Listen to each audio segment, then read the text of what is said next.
Nous attendrons quelques minutes jusqu'à l'arrivée des étudiants. Veuillez patienter, s'il vous plaît.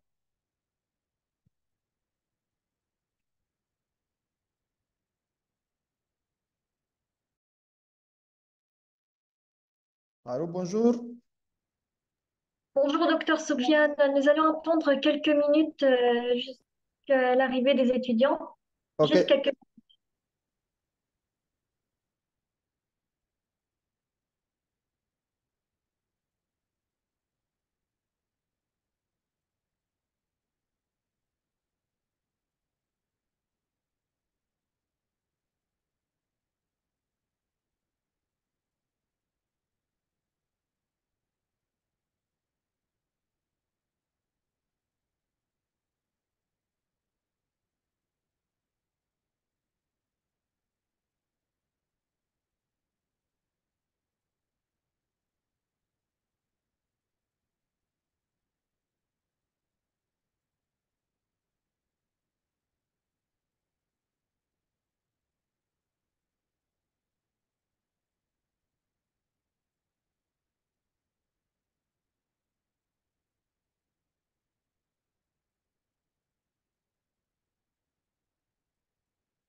Chers participants, bonsoir à vous tous et bienvenue au séminaire d'aujourd'hui sous le nom Cybersécurité et confidentialité des données à l'ère de numérique.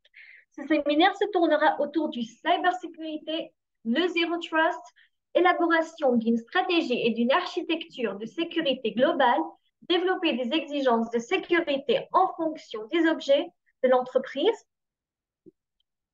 gouverner et gérer vos environnements cloud, traduire les exigences de sécurité en capacité technique, concevoir la sécurité pour une stratégie résilience, concevoir une stratégie de sécurité pour les environnements hybrid, concevoir la stratégie technique de gouvernance pour le filtrage et la segmentation, concevoir une stratégie d'attribution et délégation de rôles, hiérarchiser l'atténuation des menaces qui pèsent sur les données, concevoir une stratégie pour identifier et protéger les données sensibles, spécifier une norme de chiffrement pour les données au repos et en mouvement. Tout cela avec Dr. Soufiane Mahalti, membre du corps professoral de l'Université de Mid-Ocean. Accordons maintenant la parole à Dr. Soufiane. Dr. Soufiane, la parole est à vous. Vous pouvez commencer votre séminaire. OK, merci beaucoup, madame, pour la présentation. Donc, je suis Soufiane Mahatli, membre du corps professoral de l'Université Mid-Ocean University. Et donc, je prends la main et je partage mon écran, justement. Voilà.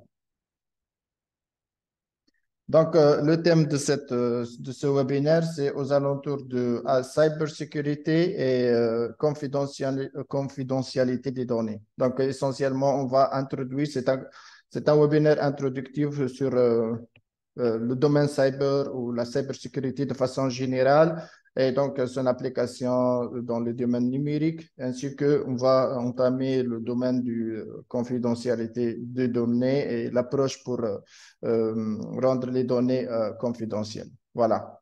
L'agenda de ce webinaire qui s'étale sur 1 heure, donc c'est déjà évoqué par la modératrice. Et donc, ça sera sur une introduction sur la cybersécurité, l'approche zéro trace et ainsi de suite. Hein. Donc, il y en a à peu près 13 sections, mais sont de façon, on va les présenter de façon allégée. Comme ça, vous allez avoir le bas, c'est-à-dire la partie basique du cybersécurité. Voilà. OK, donc c'est quoi?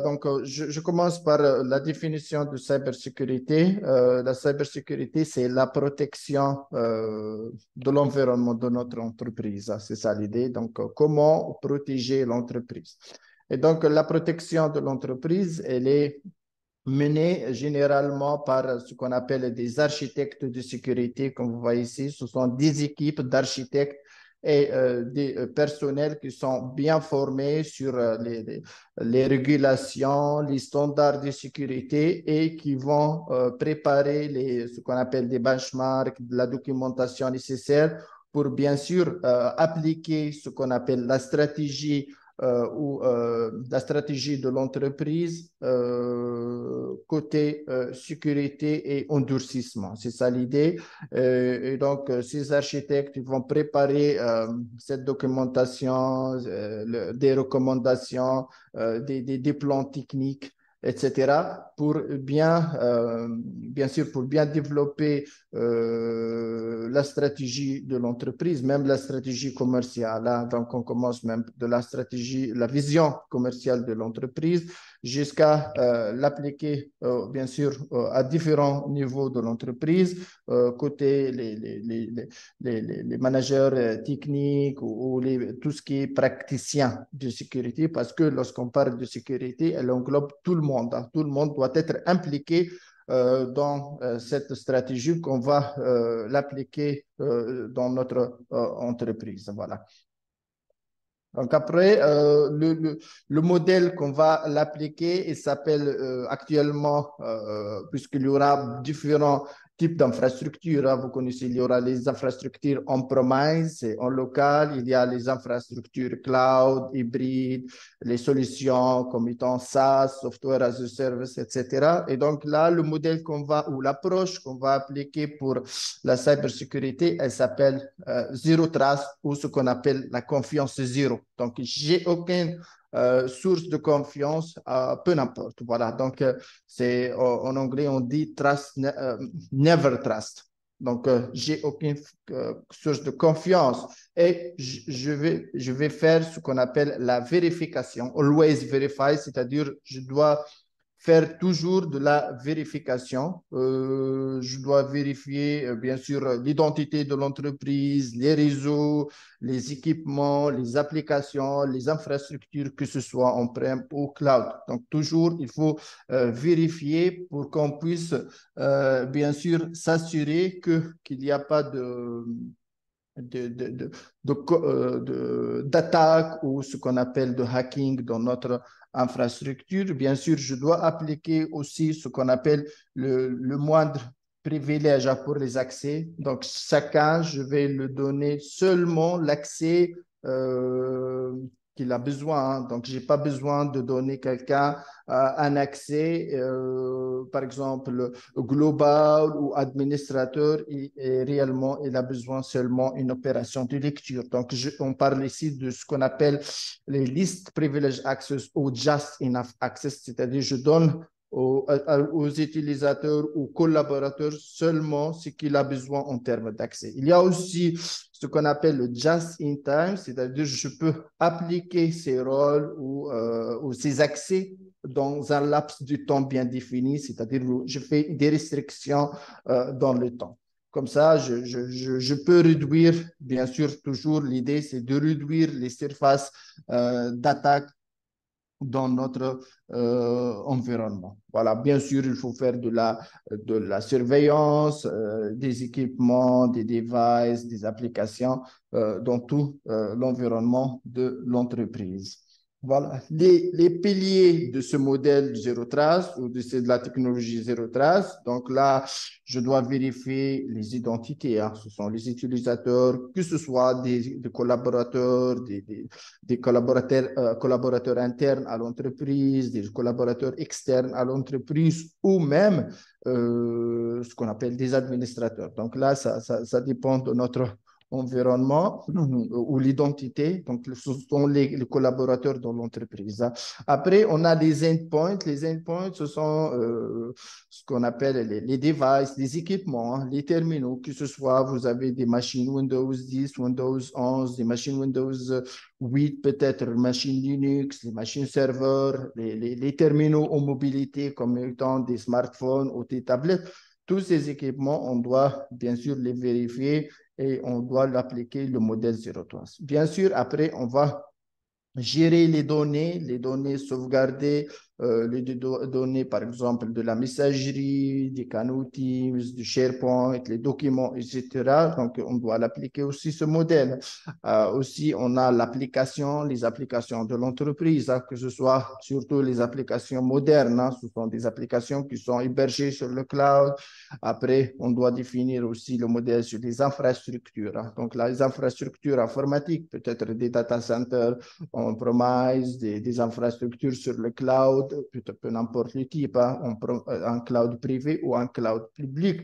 Et bien sûr, là, je peux toujours appliquer le modèle sur des réseaux, peu n'importe les types de réseaux, hein, peut-être des réseaux informatiques, des réseaux même industriels, des réseaux de ce qu'on appelle les Internet des objets. Tout ça, c'est de réseaux. Et bien sûr, tout le modèle doit être visible et on doit l'automatiser, hein. C'est ça l'idée d'automatiser, bien sûr, l'infrastructure, hein. Peut-être je dois automatiser l'infrastructure si je suis sur un cloud.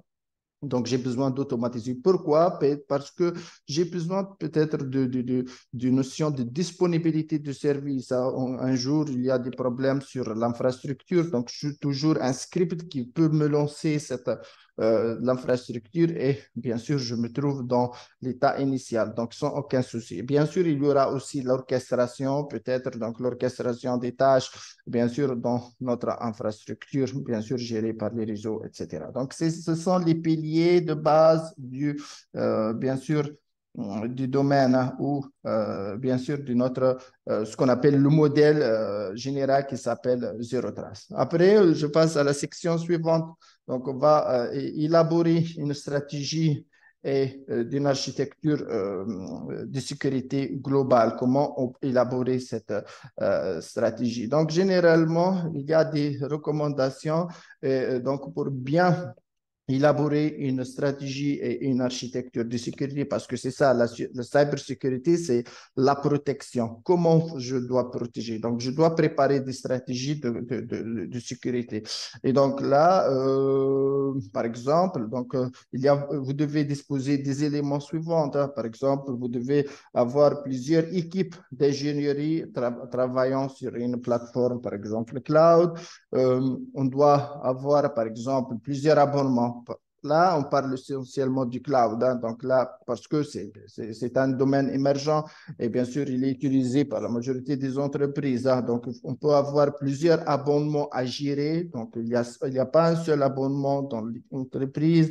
Il y a un point très important, ce sont les exigences réglementaires qui doivent être appliquées, hein. Généralement, il y a des normes, par exemple l'ISO 27001 et autres, hein. Il y aura beaucoup de benchmarks de sécurité. Ça dépend de l'environnement. Tu utilises par exemple Microsoft 365, tu utilises par exemple un système Security Operations Center ou autre. Donc là, tu dois être en réglementation par rapport aux régulations qui sont mises en vigueur dans le pays ou à l'international, bien sûr. Donc, on doit définir ce qu'on appelle des normes.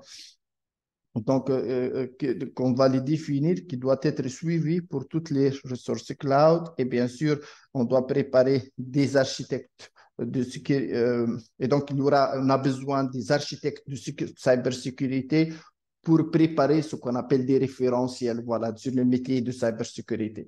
Donc là, il faut ces différentes exigences et ça dépend du domaine d'application de votre entreprise, que ce soit dans l'industrie ou de la gestion d'informations.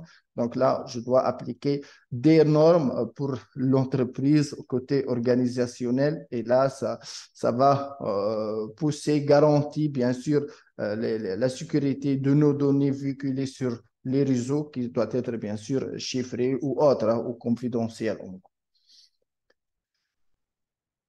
Après, je passe sur le développement de ces exigences de sécurité.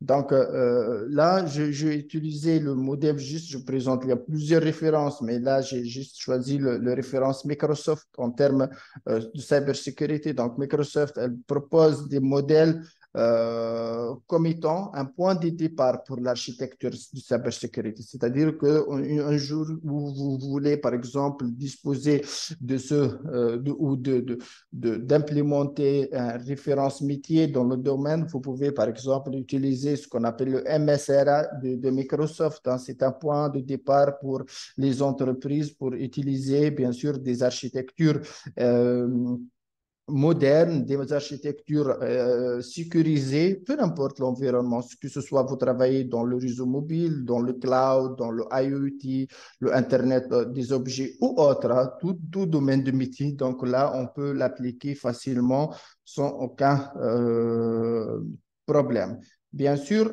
toujours, la recommandation, c'est quoi? C'est de se renseigner sur le domaine de cybersécurité chez ce qu'on appelle les architectes ou les boîtes. Bien sûr, il y aura des boîtes ou des entreprises hein, qui ont la capacité de gérer des infrastructures informatiques de façon sécurisée. Et donc là, on doit se renseigner sur ce domaine pour qu'on puisse bien sûr améliorer notre environnement. Donc toujours, il y a ce qu'on appelle le modèle de référence. Donc on a besoin d'un modèle de référence pour la cybersécurité pour commencer bien sûr sur cet environnement. Après, je passe à la section qui dit, voilà, donc sur développer des exigences de sécurité en fonction des objectifs de l'entreprise. Donc, généralement, on a besoin que on doit mettre en place les objectifs de sécurité. Ce n'est pas seulement une petite entité dans l'entreprise qui va travailler comme étant un stand-alone. Hein. Non. Donc le top management de l'entreprise, ce qu'on appelle les stakeholders ou les actionnaires même de l'entreprise, ils doivent être impliqués dans le business ou dans le développement de la vision globale de sécurité de l'entreprise. Hein. Et donc, c'est très important que le modèle que je choisis, il doit être validé au moins par le top management de l'entreprise. Donc, on doit s'aligner avec les parties prenantes ou les décideurs de l'entreprise et bien sûr comprendre les objectifs de l'entreprise parce qu'une fois on a bien assimiler l'objectif de l'entreprise. Donc, on peut après concrétiser ou transformer ces objectifs-là et les concrétiser sur le champ en termes de sécurité. Ce n'est pas seulement la partie opérationnelle. Voilà. Sinon, il y a le cadre d'adoption du cloud. Donc, on peut adopter le cloud dans nos infrastructures. Et donc là, je dois définir ce qu'on appelle une stratégie. Donc, je dois définir une stratégie. On doit élaborer des plans, donc des plans avec des plans initiaux sur l'organisation. Je peux adopter le cloud. Donc, par exemple, adopter, c'est migrer. Par exemple, j'ai des infrastructures en promise que je dois le migrer vers le cloud. C'est ça, adopter. Donc, je dois faire des plans et bien sûr, après, je dois migrer, moderniser. Voilà, c'est moderniser mes infrastructures. Par exemple, vous avez, par exemple, des applications web qui fonctionnent sur des serveurs en promise, en local. Et donc, le jour où vous allez adopter le cloud, on doit les migrer. Migrer, c'est pas vraiment, on va le migrer vers des infrastructures, par exemple,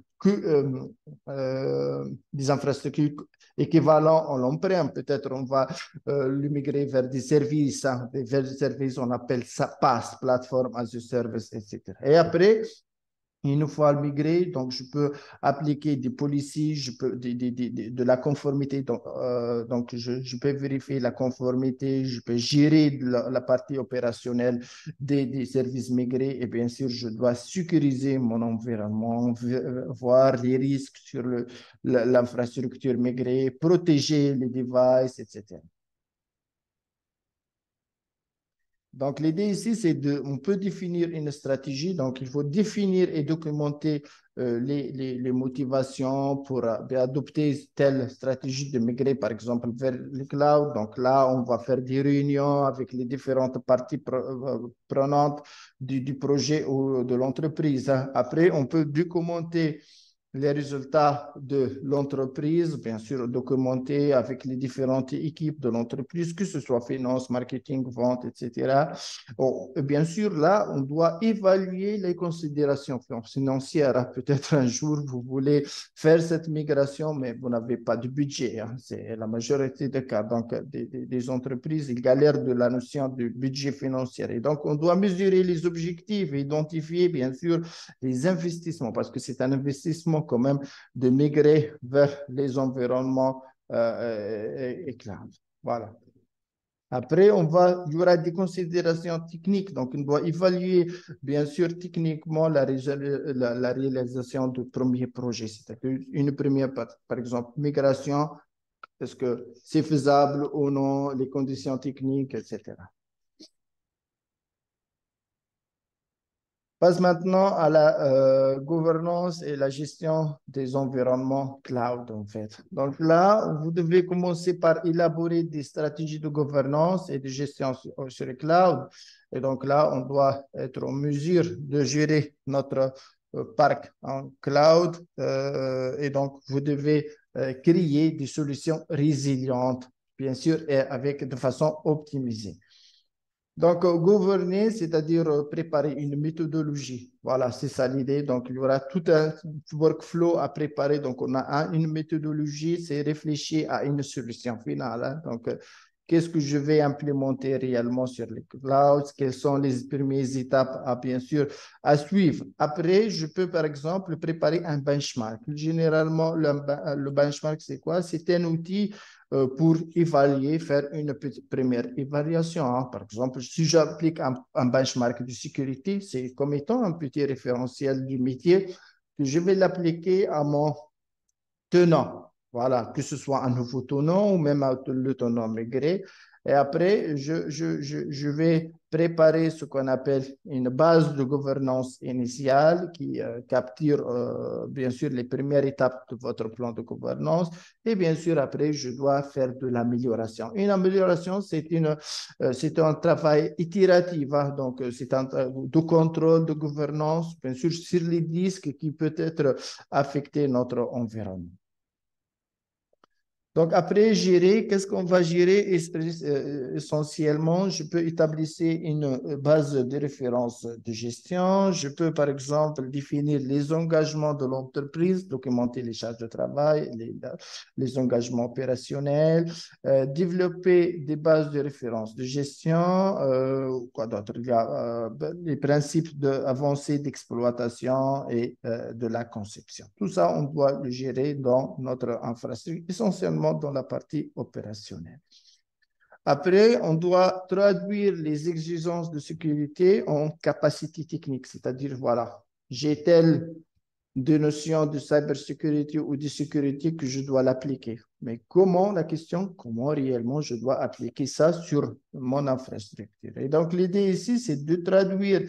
Donc, c'est ça, l'ère du digital, c'est que toute l'entreprise où le market, par exemple, va être transformé. Et donc, on parle de la transformation digitale. Et bien sûr, une fois transformé, on a besoin de la transformation IT. Et bien sûr, j'ai besoin aussi de la transformation côté sécurité. Et donc, l'idée ici, c'est que on peut adapter, par exemple, une transformation en sécurité, c'est-à-dire, par exemple, vous travaillez tout au long c'est-à-dire dans l'entreprise, on travaille actuellement, par exemple, avec des services on-premise. Mais le jour où vous allez travailler, par exemple, migrer vers le cloud, par exemple, on a besoin de se transformer nos services de sécurité et on doit s'adapter par rapport aux services cloud ou ces nouveaux services. C'est ça l'idée. Sinon, après, l'idée, c'est d'appliquer ce qu'on appelle le principe de WAF. Le WAF, c'est quoi? C'est Well Architected Framework. C'est quoi le Well Architected Framework? C'est-à-dire que Peu importe, vous êtes au début de phase de migration, peu importe, vous êtes en on-premise ou sur le cloud. Et donc, je dois vérifier si j'applique bien les bonnes pratiques de sécurité, oui ou non. Et donc, ça, on appelle ça le Well Architected Framework. Et donc, l'idée ici, c'est qu'on doit planifier les ressources et comment les renforcer. Hein. Planifier les ressources, par exemple, en termes de capacité, vous avez besoin des machines serveurs, par exemple. Combien de machines j'ai besoin en fonction des administrateurs, en fonction du volume de travail, en fonction des capacités techniques. Et donc là, je dois les planifier. Automatiser et utiliser le moindre privilège. Hein. Donc toujours, est-ce que vous appliquez l'automatisation dans votre infrastructure? Hein? Pourquoi l'automatisation? Parce que c'est la disponibilité ou la haute disponibilité, on doit s'assurer de ça. Après, je peux utiliser le moindre privilège. Hein. Côté utilisateur, je dois donner les moindres privilèges à mes utilisateurs. Après, côté données, tout ça, c'est sur l'accès. Celui-là, c'est sur les ressources. Cette rubrique, elle est sur les données. Donc, je dois classer les données. Pourquoi classer les données? Peut-être c'est un fichier qui contient des informations sensibles. Et donc, je dois ajouter des labels comme je peux chiffrer les données parce que c'est ça, c'est de la confidentialité, parce que j'ai un souci sur le canal de transmission pour éviter, par exemple, un sniffing sur le réseau et donc je dois les chiffrer. Je dois toujours surveiller la sécurité du système et planifier la réponse aux incidents. Donc, je dois surveiller, il y a des moyens de surveillance, bien sûr, avec des niveaux granulaires bien déterminés et bien sûr, je dois suivre la réponse au incident. Si on a un incident sur notre infrastructure, comment on va faire cette remédiation? Après, je dois identifier et protéger les terminaux. Comment je protège les terminaux? Les terminaux en mobilité ont des solutions, les terminaux fixes, les machines desktop, il y a des solutions. Pour les serveurs, il y a d'autres solutions. Et tout, donc, on doit centraliser tout. Hein. Quel est le meilleur moyen pour protéger contre toutes les vulnérabilités du système ou du code, bien sûr. Hein, si on va développer des codes, hein, réellement, on développe pour des certaines entreprises, on développe des codes. Et bien sûr, il faut modéliser et tester les menaces. Après, on va concevoir la sécurité pour une stratégie de résilience. C'est quoi une stratégie de résilience? C'est le cas, par exemple, du Covid. Hein. Donc, lorsqu'on a eu le Covid 2 ou 3 années auparavant, donc les entreprises sont obligées de migrer vers le travail à domicile. Hein. Et donc, c'est ça. Donc, l'idée ici, c'est d'être comment la résilience de la sécurité vise bien sûr à soutenir la résilience de votre entreprise. Et donc là, ça va permettre les entreprises d'innover et de s'adapter rapidement aux changements, bien sûr, existants dans les infrastructures ou dans le monde de façon entière. Après, la résilience de l'entreprise tout au long du cycle de vie des incidents. Et donc là, qu'est-ce qu'on a? Donc on a par exemple, au moment d'incident, qu'est-ce que je dois faire? Je dois, par exemple, remédier aux attaques actives, hein, donc de façon rapide. Hein. Donc il y a un incident, donc je vais remédier à ça. Je dois le corriger. Voilà. Bien sûr, je dois prioriser les opérations, surtout les opérations critiques. Donc, si on a un incident, peut-être il va affecter plusieurs services. Et donc là, je dois vérifier et, comment dirais-je, je dois prioriser. Voilà, je vais choisir. Voilà, c'est ça l'idée. Après l'incident, je dois faire la restauration de mon business. Voilà, parce que peut-être l'incident, il a affecté mon business et donc là, je dois bien sûr faire de restauration. Et bien sûr, là, il y a le feedback. Le feedback, c'est-à-dire que vous devez voir qu'est-ce qu'on déterminer quelle est la leçon qu'on a ou la leçon tirée de tel incident. Je dois documenter, voilà, essentiellement documenter l'incident, comment on a dépanné, comment on a trouvé la solution pour éviter ça au futur. Hein. Et les mesures qu'on a déjà, les mesures qu'on a appliquées. Après, même avant l'incident, voilà, donc on doit limiter les impacts. Voilà, pour bien sûr voir et limiter, bien sûr, essayer de limiter les incidents similaires. Voilà.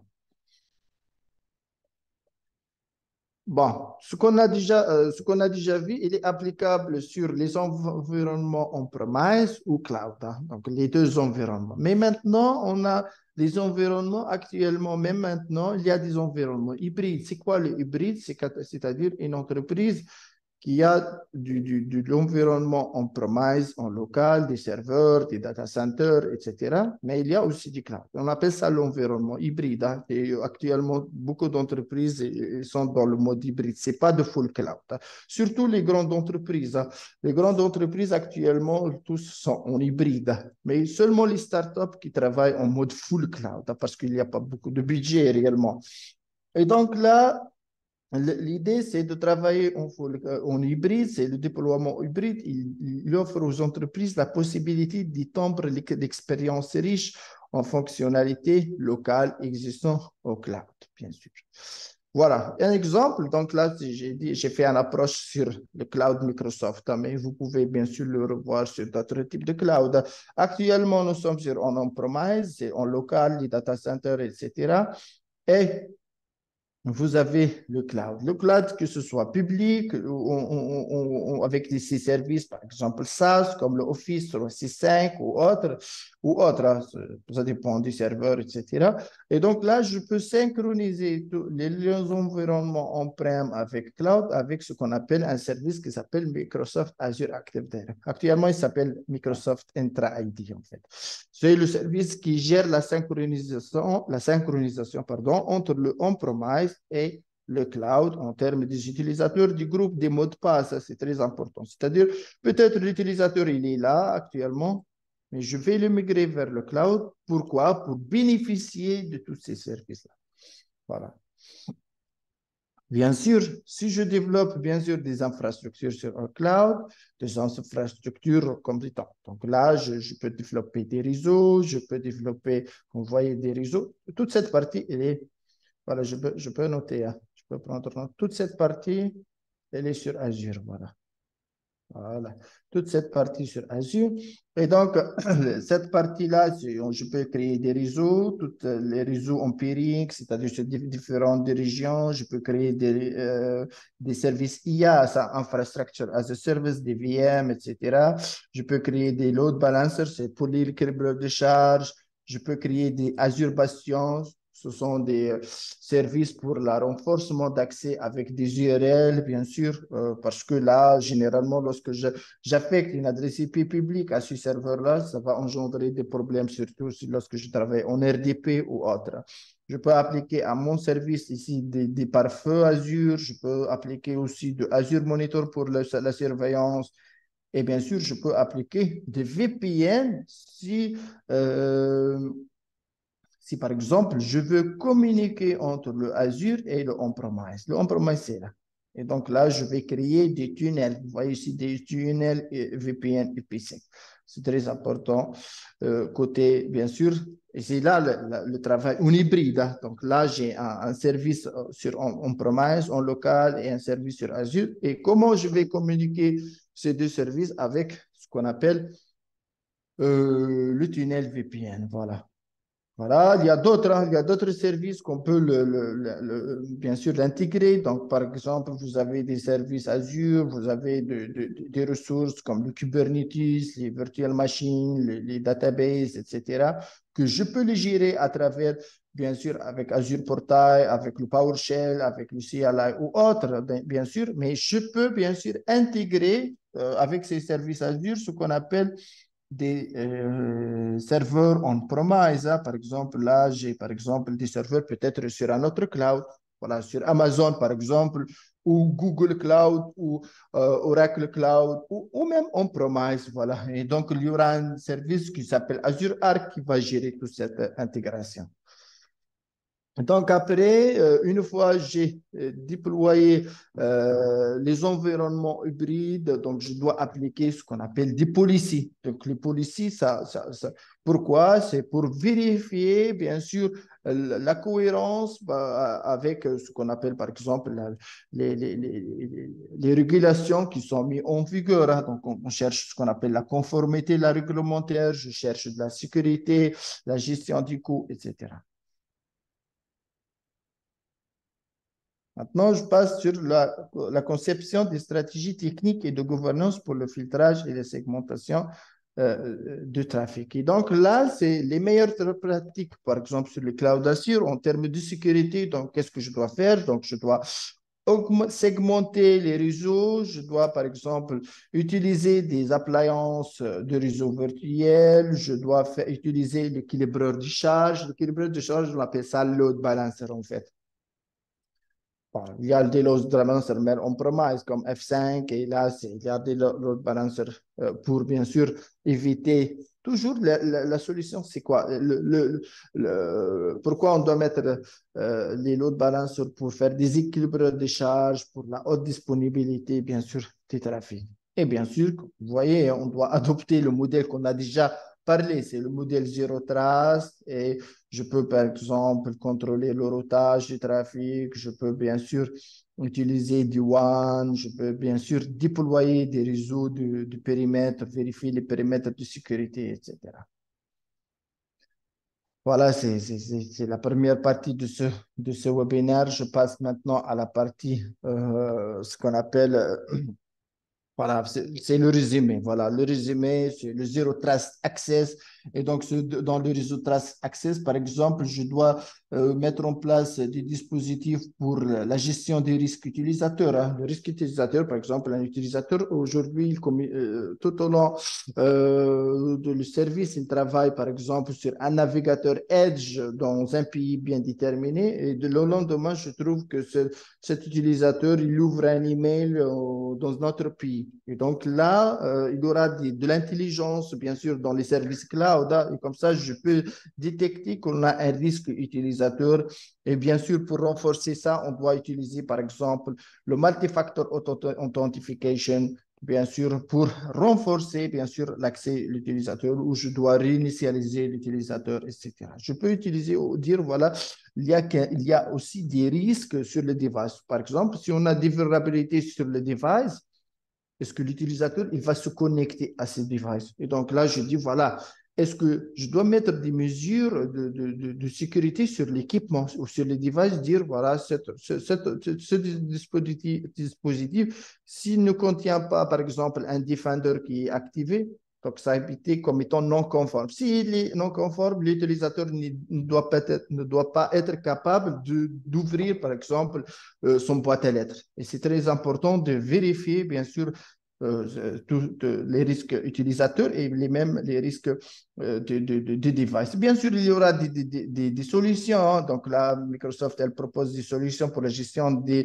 devices avec ce qu'on appelle une solution Intune, hein, qui est bien reconnue partout pour les entreprises, pour la gestion des desktops et bien sûr la compliance et vérifier ce qu'on appelle l'accès conditionnel. Donc, l'accès conditionnel, c'est-à-dire je dois donner des conditions pour que, est-ce que je dois donner l'accès ou bloquer l'accès ou bien sûr réinitialiser le mot de passe, etc. C'est très important.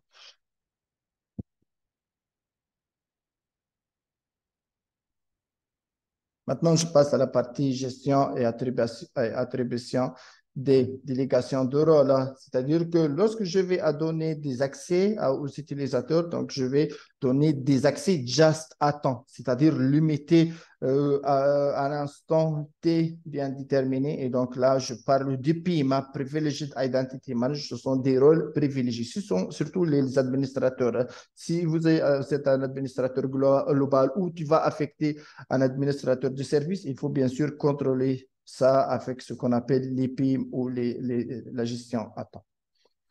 La dernière partie de cette présentation, elle est sur les données. Donc, comment concevoir une stratégie pour les données et les applications. Donc, je commence par l'hierarchie de l'atténuation des menaces pesant sur les données. Donc là, pour l'hierarchie d'atténuation de menaces, donc on a ce qu'on appelle les scénarios de chaîne d'élimination, ce qu'on appelle kill chain scenario. C'est-à-dire si on a un compte piraté quelque part ici, il peut affecter, par exemple, il peut avoir des élévations de privilèges, il peut exfiltrer des données, c'est-à-dire peut-être le hacker, il a ou l'attaquant a l'élévation de privilèges, et bien sûr, là, il peut exfiltrer, c'est-à-dire envoyer du tenant de l'entreprise vers son, par exemple, sa boîte lettre Yahoo ou Gmail. Là, et comme ça, il y aura des données exfiltrées et après, il peut faire la suppression des données. Donc, c'est très important, bien sûr, d'éviter ces scénarios d'attaque. Et bien sûr, vous devez déterminer votre périmètre de contrôle de l'entreprise. Est-ce que vous êtes, pardon, vous contrôlez l'environnement on-premise, l'environnement mobile ou bien sûr d'autres environnements de l'entreprise? Quel est le degré de contrôle de l'entreprise? C'est différent et environnement. Après, je vais prévenir et récupérer un ransomware. Donc, c'est quoi un ransomware? C'est une attaque informatique. L'idée, c'est que avec ce type d'attaque, il y aura ce qu'on appelle l'extorsion. Voilà, donc l'attaque, elle consiste à, bien sûr, quelqu'un, le intrus, il va accéder à vos ressources, bien sûr, avec une méthode ou autre. Et bien sûr, qu'est-ce qu'il va faire? Il va crypter vos fichiers et vos dossiers et il va vous empêcher d'accès à ces données importantes. L'idée, c'est quoi? C'est l'extorsion, c'est-à-dire sont des criminels, hein, réellement, il a besoin de l'argent, il va demander réellement de l'argent de leurs victimes, hein, en exigeant, voilà, tu dois me payer de l'argent, généralement sous forme de crypto-monnaie avec un échange de clés de déchiffrement. Donc, on doit se protéger contre ça. Donc, comment? Donc, il faut prendre des mesures. Hein. Donc, on doit peut-être migrer vers le cloud parce que le cloud, il y a beaucoup de mesures de sécurité built-in, c'est-à-dire données par le provider. Donc là, je peux examiner toujours les autorisations pour réduire les risques côté utilisateur et bien sûr faire le design des dossiers protégés, voilà, pour rendre plus difficile toute modification, bien sûr non autorisée. Voilà, voir les appareils. Est-ce que les appareils sont équipés avec des solutions de protection de données et voir les utilisateurs, est-ce qu'ils sont bien protégés, par exemple, avec des MFA ou autres. Et donc, pour le ransomware, pour éviter le ransomware, il faut bien sûr préparer un recovery plan, un plan de récupération. Même si on a cette attaque, au moins vous devez, par exemple, faire des backups réguliers de vos données comme ça sur un autre emplacement. Et comme ça, si on a cette attaque, donc je peux bien sûr récupérer mes données. Et bien sûr, je vais limiter l'étendue du dommage et bien sûr, je vais bien sûr rendre bien sûr euh, c'est-à-dire l'information elle est un peu endurcie et on ne peut pas bien sûr la voir facilement. Et bien sûr, après, on peut concevoir des stratégies pour identifier et protéger les données sensibles. Donc, des données sensibles, donc on doit mettre des stratégies, ce qu'on appelle de labellisation ou d'étiquetage. Voilà, tu dis, voilà, il y a 4 niveaux, 5 niveaux d'étiquette qu'on doit l'affecter. Donc, il y aura les niveaux publics, les niveaux internels, les niveaux confidentiels et high confidentiel. C'est-à-dire, tu dis, voilà, tel document, c'est high confidentiel.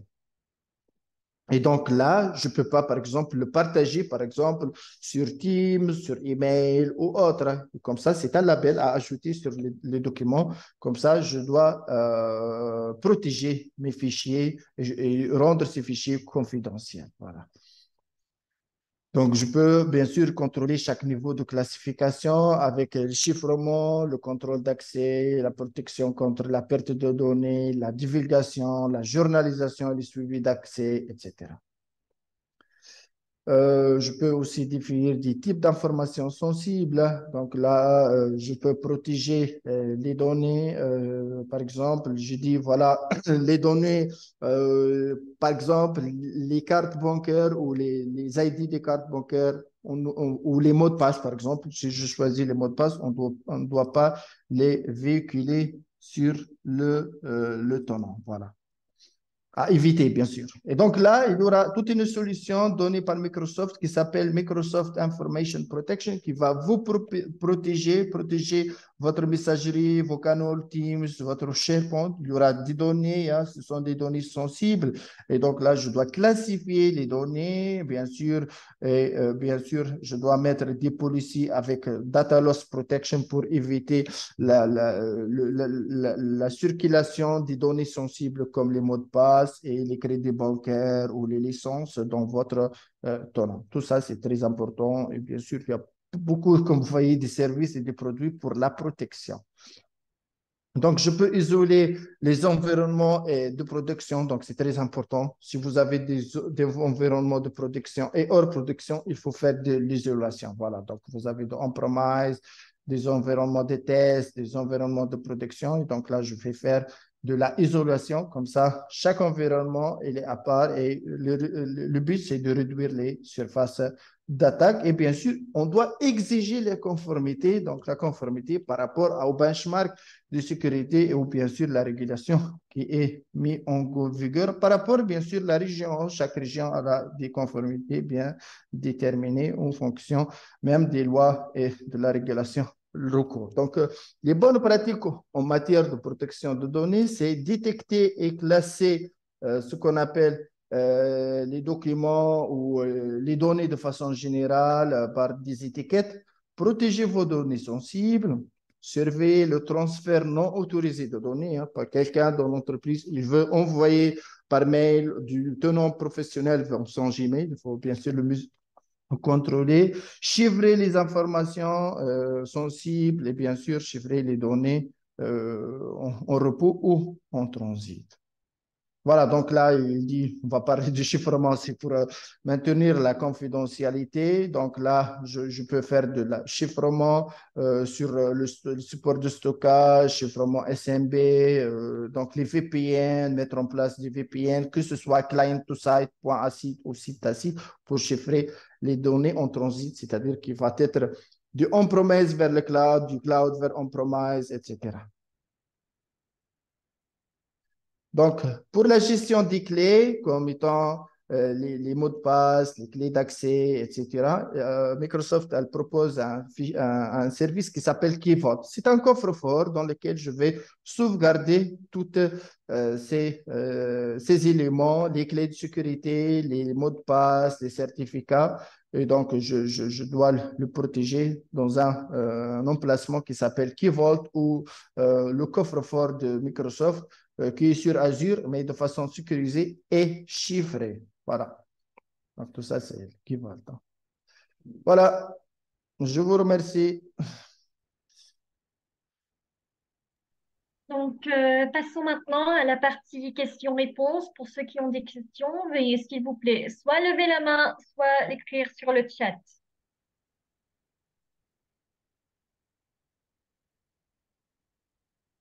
Euh, aucune question?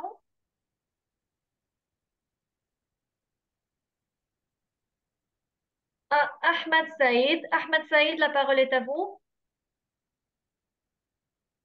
Ahmad Saïd.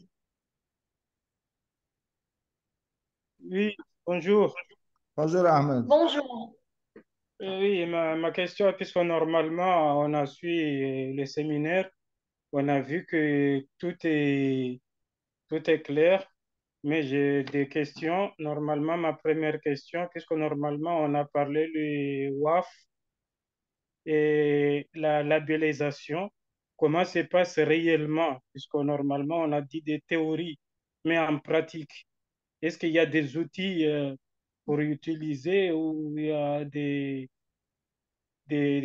manipulations à faire sur l'ordinateur?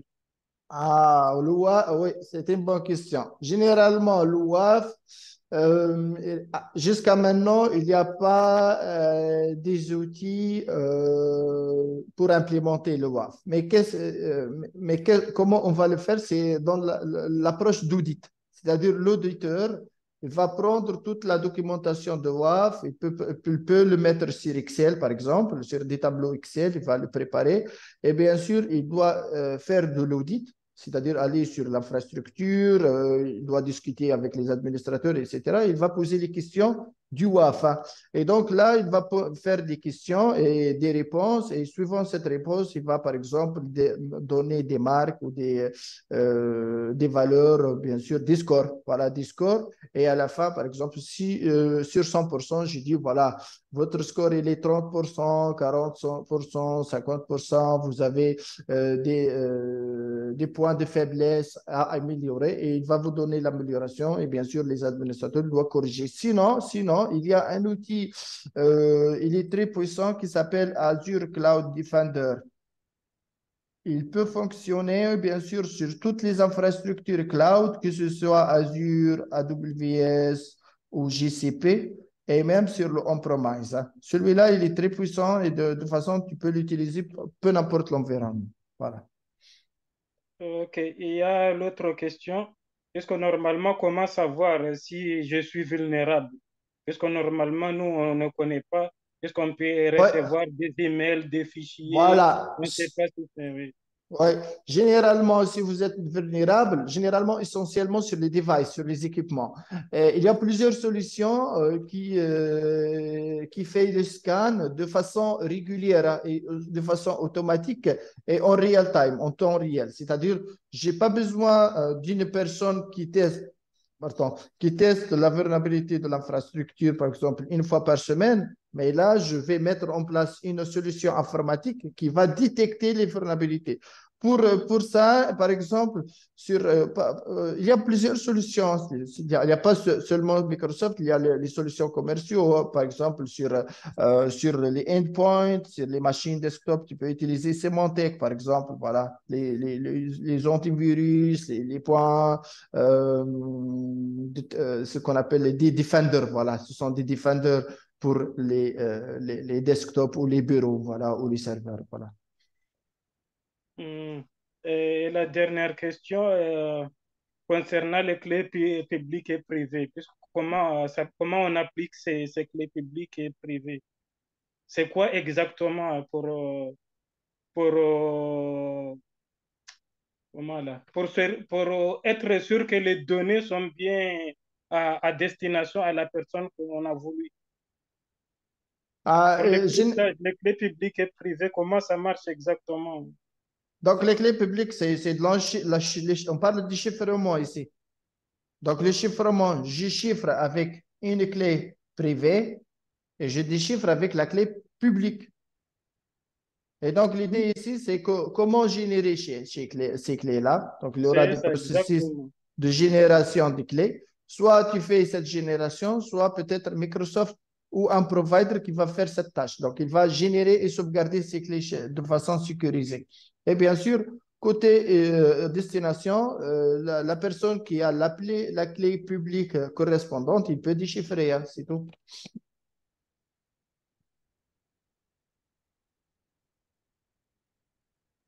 D'accord, merci infiniment. Passons à Imam Al-Hamdi. Merci pour votre présentation. Est-ce que les mêmes principes sont valables pour les autres fournisseurs cloud comme Ouais. AWS? Oui, Amazon, oui, Amazon. En fait, et même, bon, c'était une bonne question. Les mesures, ils sont les mêmes, mais généralement, surtout le module identité, parce que chaque cloud, il a son module d'identité. Mais actuellement, si on fait une comparaison entre tous les clouds, on trouve que le Azure Active Directory de Microsoft, c'est le plus puissant. Et même les autres clouds, il peut se greffer avec Azure Active Directory. Il peut l'utiliser en fait pour l'authentification. Mais il y a d'autres services de sécurité comme le Cloud Defender, comme j'ai dit. En fait, c'est un service sur Azure. Il est propriétaire de Microsoft, mais l'avantage ici, c'est qu'il est capable de travailler sur autres clouds comme Amazon, comme sur bien sûr Google, etc. Et donc là, le cloud, c'est-à-dire les différents types de cloud ou les fournisseurs de cloud, ils sont en cohabitation et ils travaillent ensemble, bien sûr, pour renforcer la sécurité des infrastructures. Sinon, côté, par exemple, les WAF, le Well Architected Framework ou autres, ce sont les mêmes. Chacun, il y a des différences granulaires, mais en majorité, ce sont les mêmes mesures qu'on doit l'appliquer.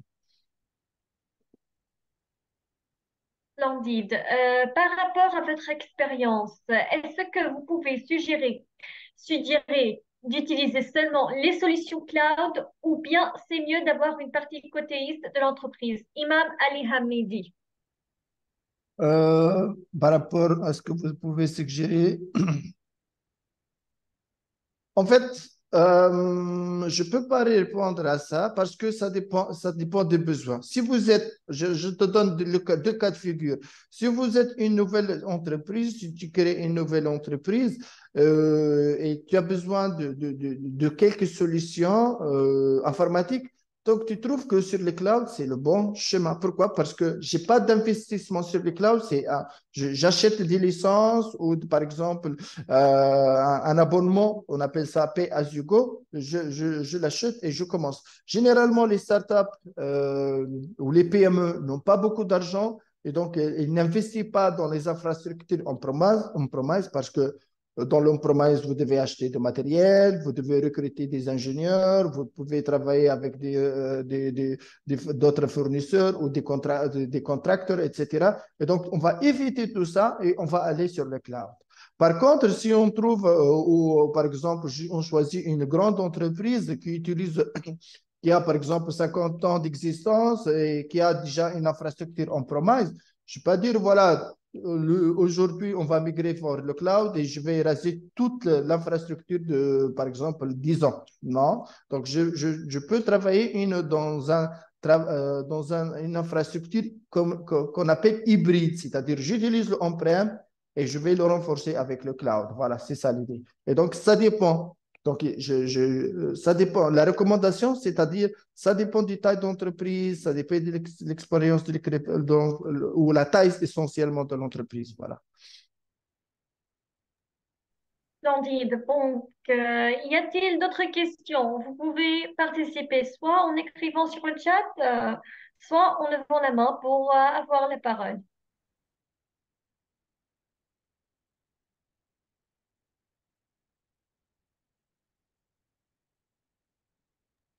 Pardon. Ahmed Saïd, la parole est à vous. Oui, ma question, puisque normalement concernant le paiement en ligne, puisqu'actuellement, si on paye en ligne, il y a des entreprises qui gardent nos données et elles retirent de l'argent. Est-ce qu'il y a un moyen pour contourner ça? Euh, Concernant les paiements en ligne, non, en fait, généralement, il faut passer par un moyen de trust ou de confiance, hein.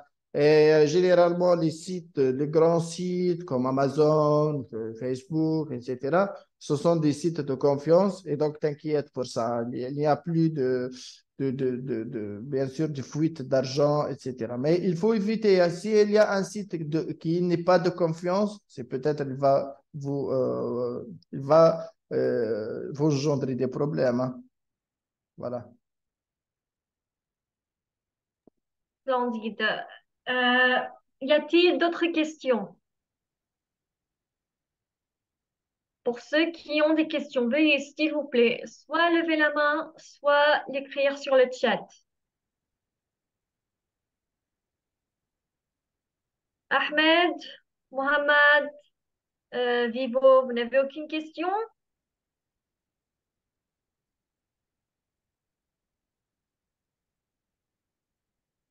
Donc, Je pense que nous avons répondu à tous les soupçons et les questions.